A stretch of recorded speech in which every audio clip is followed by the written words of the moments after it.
भगवान श्री कृष्ण की, राधा रानी माता जी की जय। भगवान श्री कृष्ण की कहानी। द्वापर युग में जब पृथ्वी पर बहुत पाप पड़ गया, तब उन पापों से दुखी हो पृथ्वी गाय का रूप रखकर ब्रह्मा जी के पास गई। ब्रह्मा जी ने सब देवताओं को बुलाया और पृथ्वी का दुख सुनाया, जो इस प्रकार है। यह सुनकर देवता बोले, हे भगवान, विष्णु के पास जाना चाहिए। तब सब पृथ्वी माता के साथ होकर क्षीर सागर के तट पर पहुंचे, जहां पर भगवान विष्णु शयन कर रहे थे और स्तुति करने लगे। भक्तों की पुकार सुनकर भगवान विष्णु प्रकट हुए और उनका आने का प्रयोजन पूछने लगे। तब माता पृथ्वी बोली, भगवान, मेरे ऊपर बहुत ही पापाचार हो रहे हैं, कृपया कर उनका निराकरण कीजिए। तब भगवान विष्णु बोले, मैं ब्रजमंडल में वसुदेव नामक जो गोप है, उसकी भार्या देवकी जो कंस की बहन है, उसके गर्भ से जन्म लूंगा। तुम सभी ब्रज में जाकर यदुकुल में अपने अपने शरीर को धारण करो। यह कहकर भगवान अंतर ध्यान हो गए।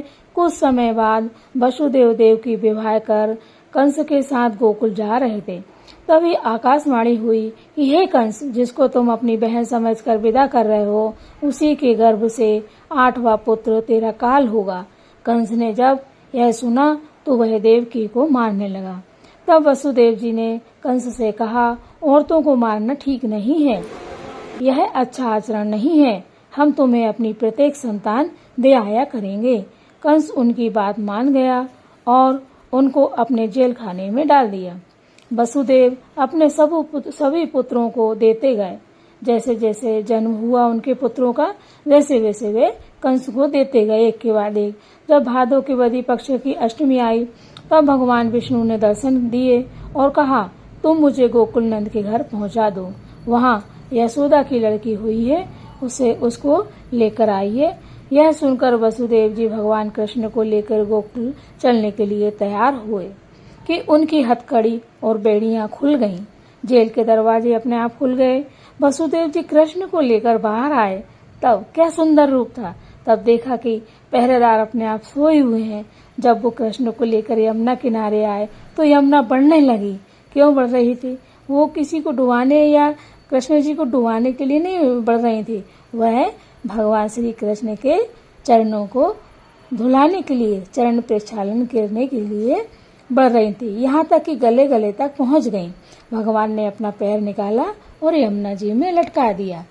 श्री कृष्ण जी के चरण छूते ही, श्री कृष्ण जी के चरण को धोते ही, प्रक्षालन करते ही यमुना मैया एकदम नीचे उतर जाती हैं। यमुना को पार करके वसुदेव जी गोकुल पहुंचे। वहां पर भी सभी सोए हुए थे। दरवाजे अपने आप खुले थे। वे घर के अंदर गए। बालक कृष्ण को सुलाकर लड़की को ले आए।